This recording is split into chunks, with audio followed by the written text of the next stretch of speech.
So, good morning.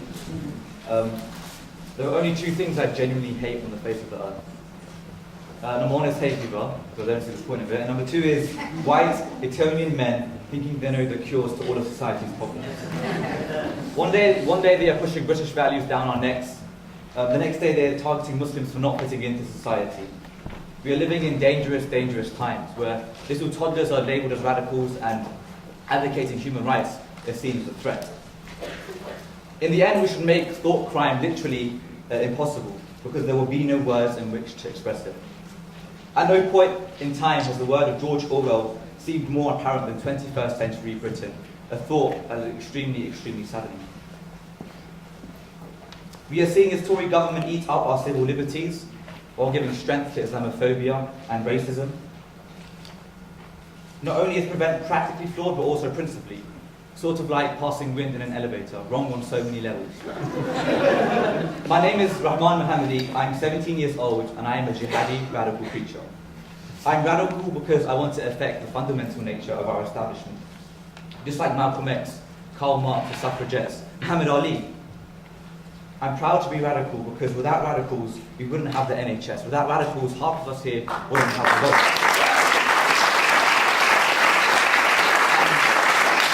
And without radicals, Marcus Rashford wouldn't be able to stun the world in the up-and-coming Euro 2016. But that's something else. I'm also a Muslim, which means I believe in the idea of jihad, battling one's inner evil desires. So, in front of you today, there stands a jihadi radical preacher. Why am I saying all of this? Because the Prevent strategy restricts open debate and important issues to be discussed, and so restricts radical progress. I experienced it firsthand in my school.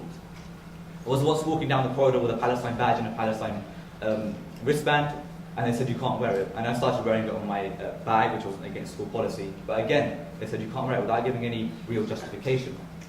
I once had a Friends of Al-Aqsa leaflet talking about the water crisis in Gaza and how Palestinian children are denied the right of water. So I had this leaflet in my hand, and I was brought into a special constable who was employed by the school to deal with Prevent, as he said. He sat me down and questioned me for a good 10, 20 minutes about my views on Israel and Palestine. He asked me about Friends of Al-Aqsa, claiming that it was some sort of, had radical tendencies, he said. And then at the end he said, well, Rahmaan, I don't want you to be speaking about Palestine. And I questioned, well, what about my lunch times and break times with my friends? Surely I can talk about what I want to talk about with my friends. And he said, well, no, you can't. I don't want you to be speaking about Palestine, with your friends either. And then another time, he said, don't bring the leaflets in again, but being the rebel I am, I brought the leaflets in again. On this leaflet, it was quite different because my friend wrote 2 lines of poetry on this leaflet because he was doing a poetry competition or a writing competition. The 2 lines of poetry were, the sun will never set until they have. And this special constable, he read this, and he rang me in again, and he said, well, Rahmaan, do you know what these 2 lines mean? And I said, well, I can read them for you. I don't know what it means. I didn't see the 2 lines before he showed me. And he said, well, Rahmaan, we're concerned about the safety of the school. And I was presuming that he meant that me and my friends were planning some sort of terrorist attack. But again, I laughed in his face and said, you're being stupid, and I walked out. On another occasion, we tried to raise money for Palestine during Operation Protected Edge. We started an appeal to try to raise money. And we went in with a poster. We got permission from the principal. Went in with a poster so we can approve the poster, so we can put it out, we can collect some money. We looked at the name, Palestine Appeal, and he said, well, you can't call it Palestine Appeal because it says too many emotions towards the Palestinian people. We said, fine, okay. And then he looked at the picture on the poster, and it was a picture of Palestinian children, which were quite sad, surrounded by rubble, because we were raising money through Oxfam and Save the Children for these Palestinian children. And he looked at this Palestinian child and he said, you can't have a picture of a Palestinian child on here. And I said, why? And he said, well, because it says too many emotions towards the Palestinian people, politically. He even suggested that I change the picture to olives, which he said it was the biggest export of Palestine. So I actually did change it to olives. He looked at the poster again, and at the bottom of the poster there was a quote by a Muslim man called Ali ibn Abi Talib. Many see him as a political figure, some see him as a religious figure, but he was talking about the importance of charity and how it is a disgrace for a human being to not give charity. So he looked at this quote and he said, well, this Ali ibn Abi Talib, he's a Muslim, and we don't want you to have a quote from a Muslim person on this poster. And I asked why. He didn't give me a real reason. And I asked, well, what about a Christian person like Martin Luther King, who's also a reverend? And he said, well, yeah, you can have a quote from a Christian person. So I thought that was deeply, deeply Islamophobic. But what was more Islamophobic was when I went into the meeting, the first thing he asked me was, me and my friend, was, are you sure the money's not going to ISIS? And this is 2 Muslim students walking in trying to raise money for Palestinian children who are deprived of water and food. And the first question he asks us is, are you sure the money is not going to ISIS? There was something even crazy. I was in a French lesson. There was a quote on the board, not too good at French, but there was a quote on the board about airport security. And I was wondering, I thought it said the airport for security, something like that. And then I said, well, it could be something to do with terrorism. And as soon as I said the word terrorism, the member of staff, my teacher, who was also a member of senior staff, looked at me and said, Rahmaan, do you want me to call the police and senior staff? In front of a class of 25 people. And I looked at her and said, what did I do wrong? I said, we can call the police and senior staff. I will explain to them how I answered your question. And she kept me behind after the lesson and said, well, Rahmaan, you can't use the word terrorism because of what's going on around the world. And that is exactly what she said, because of what's going on around the world, which I think is extremely, extremely ludicrous, taking a word out of the dictionary because it occurs in the news, I assume. I also remember walking down the corridor with a Palestinian scarf, and the vice principal saw me, took me into his office and said, Rahmaan, that scarf will offend people. And I thought that was, you said it will offend me. I said, well, at the same time, hijab offends people. For me, as an Arsenal supporter, Tottenham scarf offends it will offend me a great deal. And I said, well, if you see any other scarves, like the British scarf or the American scarf, will you also take that off? He said, yeah, but obviously he didn't do such a thing. He just confiscated the scarf for the day, and I had to take it at the end of the day. And at that time, I was walking towards a student council meeting. And once I got to the student council meeting, I was kept behind, and he said, well, Rahmaan, I saw your altercation with the vice principal. I didn't really like that. And this is a member of senior staff who was in control of the student council.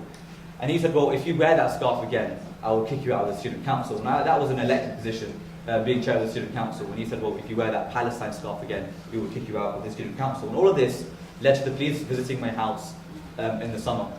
And 2 police officers came in, interrogated me for around 30-40 minutes, talking about, different issues are going on with the Middle East. What do I think of Palestine? What do I think of Syria? About Iraq? All these different issues. And I was translating what he was saying to my mum, whose English isn't very, very good. So, I was translating, and he got extremely aggressive, extremely angry, started shouting at me, purely for the fact that I was translating it to my mum.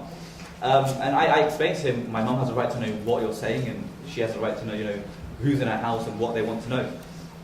But I explained that to them, and they got even more angry and said, Rahmaan, don't be smart with me. But that's basically. So yeah, and then the whole meeting with the police coming to my house ended up with one simple question, and that question was, what sect of Islam are you from? And I answered, I am a Shia Muslim. And the thing that he said was, well, we are only looking for certain types of Muslim, which I think is extremely discriminatory to the other sects of Islam. So if a prevent officer does come to your house, then just have a shirt saying, I am Shia, leave me alone. And that should be the job. So yeah, I can confidently say that being Muslim was one of the reasons I was targeted, and my ethnicity of Afghanistan made sure that all the criteria were checked.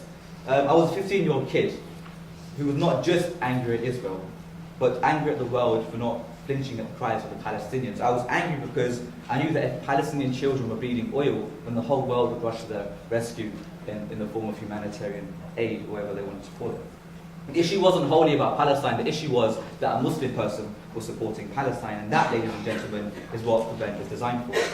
The truth is, Prevent restricts young Muslims from developing any sort of critique against the establishment. And we, the radical extremists of this country, have to stand firmly against the damaging piece of legislation that is putting institutional racism within law and within classrooms. But it is not just about toxic racism that Prevent drills into our schools and into our societies. It's also about principle, morals, so-called British values. Teachers are becoming microphones, our classrooms are becoming theatres, and the police sit in the audience jotting down everything that we say. As the UN Special Reporter says, it risks losing a generation of debate and discussion. And they like to repeat and repeat and repeat so-called British values, using pictures of Big Ben and the Queen and men with big black hats. But what is British values? British values are genocide, war, slavery, capitalism. These are British values. This is what our great nation was built upon: the blood of natives, the sweat of Indians, the gold of Africans, This is why British values is nothing to be celebrated. Rather, we should be saddened at the stain of blood Britain has left in the world. So what we are looking at today is a cabinet full of millionaires that have no idea the damage of event on the ground. It takes years for someone to understand extremist ideologies, not a 3-hour training video to a teacher. The government has got it wrong. Ideology is not the cause of terrorism. Western foreign policy is. Ideology simply justifies the terrorist barbaric acts.